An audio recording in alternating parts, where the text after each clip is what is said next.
What's up, everyone? We are here with the results aftermath of the Maul testing stream, and I'm floored. We had this concept back from the original Maul theory crafting stream, and I think I'm just gonna let the results speak for itself here.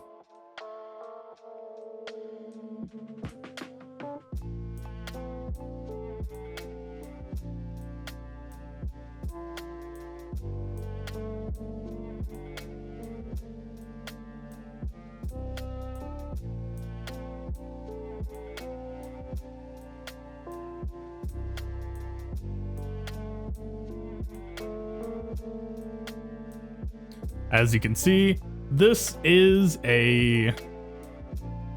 I don't know. Maul lead is real. I didn't think it would happen. I thought that this would be a gimmick team, and to be honest, it kind of is.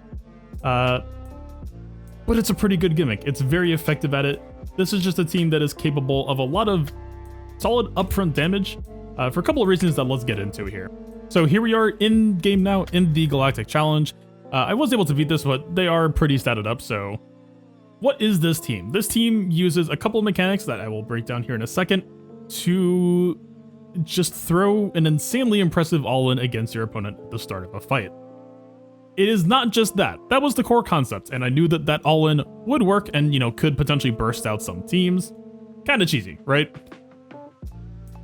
There is more, especially as you start to get into Maul lead, plus Wat, plus armor.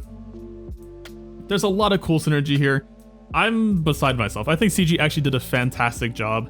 It's subtle, right? When you see Cat, when we knew Cat was coming, it was clear what Cat was going to do for a lot of teams. I did not think Maul lead was going to be a team.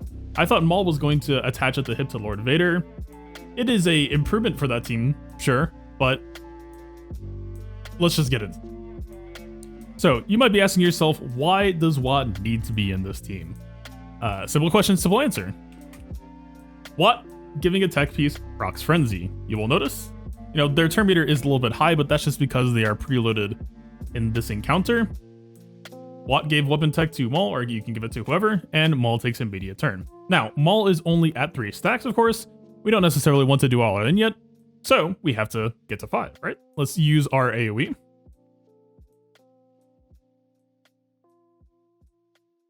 And you will notice Canderous, with his turn meter gain, has now effectively gone at a really high speed. Now, depending on the Mandalorians you bring, this can reach almost 100% turn meter. Sabine would be fantastic in this spot. I don't really have her.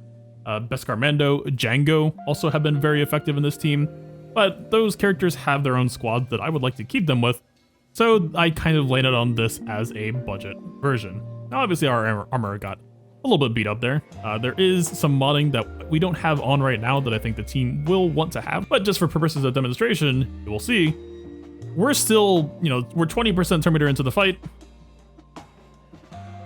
And there is our Maul with 5 stacks, ready to go. Full team, yeah, it's just, yeah. So obviously this is a Galactic Challenge. They are pretty souped up, and I mean, we can get Django out pretty easily, but beyond that, you kind of, in order to win, you need to hit offense down on Bam, and you need to survive Bam's birds. That happened once, but I don't know, it's a Galactic Challenge. I'm not really too worried about that. Now, let's get to some arena tests. This took me by complete surprise. This was just a, let's try it and see what happens. We can pretty consistently counter gas, and this is where the complexity of the team started to come in for me. This is not as simplistic as I thought, and they have more capabilities than I thought. But let's start off with the simple battle.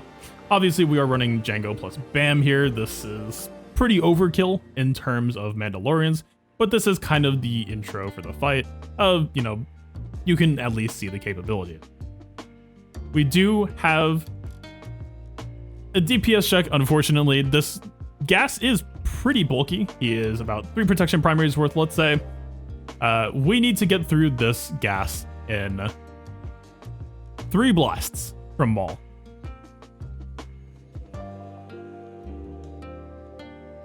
Now that we got those 3 blasts and we did successfully topple, because we're taking bonus turns, 5s can't go. We just get all of our extra blasts onto 5s, and suddenly you can see You know, because of all of our upfront bursts, this Rex has not had a chance to gain much turn meter. We are in a position of power right now, right?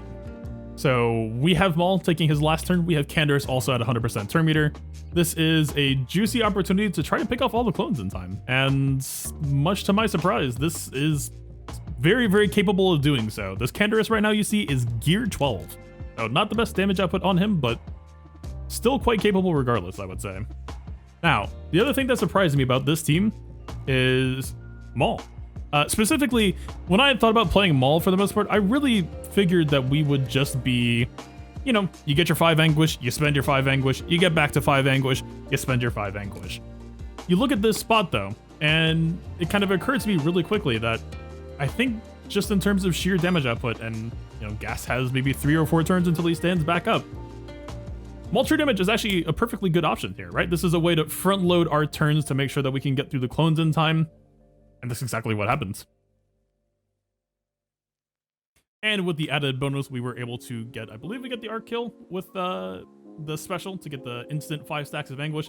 Not necessary for this counter, but when using Maul on offense, right, you get those little tiny bits of true damage turns compared to just going for 5, but it gives you a way to try to gun for the 5 in a different way. I don't know. It is such a subtle character. I'm having so much fun with him right now. But yes. So here we are. The Gas last in, if you're wondering why he didn't AoE, it's because we hit him with the cooldown increase at the start of the fight.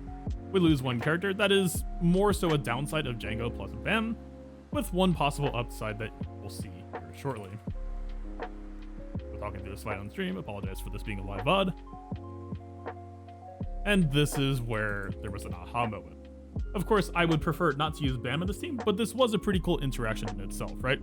Bam got his unique, which reset the cooldown on the damage immunity, and because of how Maul lead works, suddenly we have a damage immune perm taunting tank.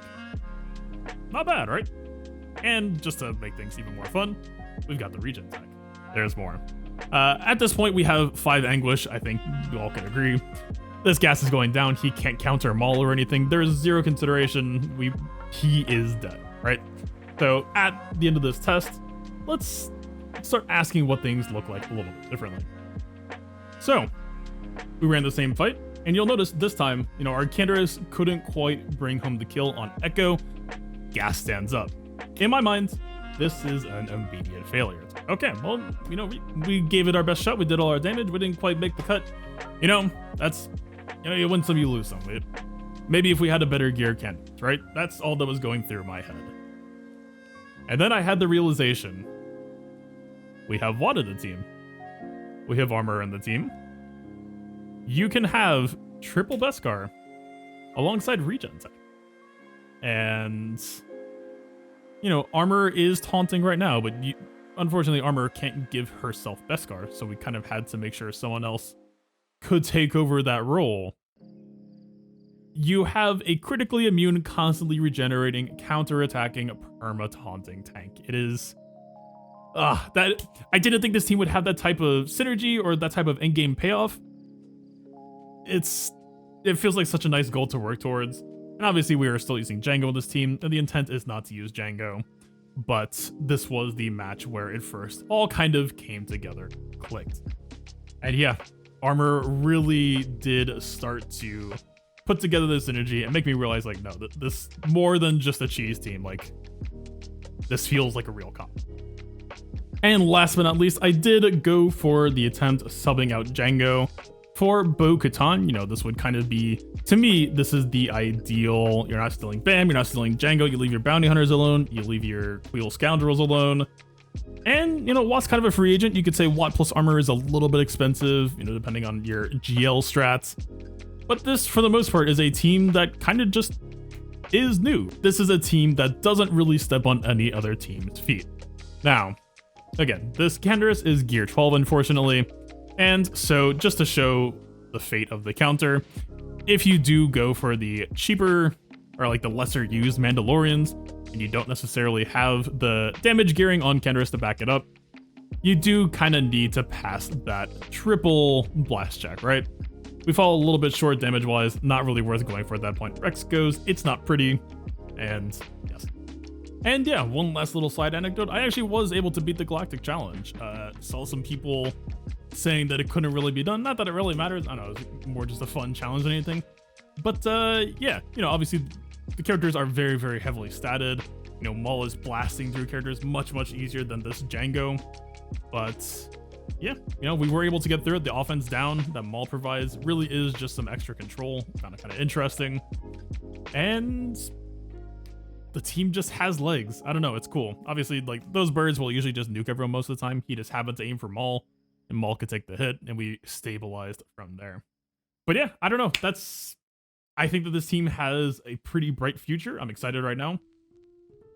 We'll see where things go. I'm out of arena test, unfortunately. I'm actually stuck up until, let's say, about 24 hours from now. I will be locked in with Maul lead. I'm sure that will be more than plenty fun to find out where I land in the morning. But even people using GLs against me, like I got sent a screenshot of my Maul just immediately blasted someone's short trooper on their Lord Vader team at the start of a fight. You know, it's a dangerous team. We were almost able to kill a JML, in fact, for example. I love where this is going. I seriously cannot wait. Just keep an open mind. I don't know. I really, really did not expect today to go this way. I thought he was a solid lock for Lord Vader. I thought Maul lead was just going to be like a novelty, and this ID was a gimmick, and it is a gimmick. It just happens to be a very fun one. Thanks for watching. Happy hunting.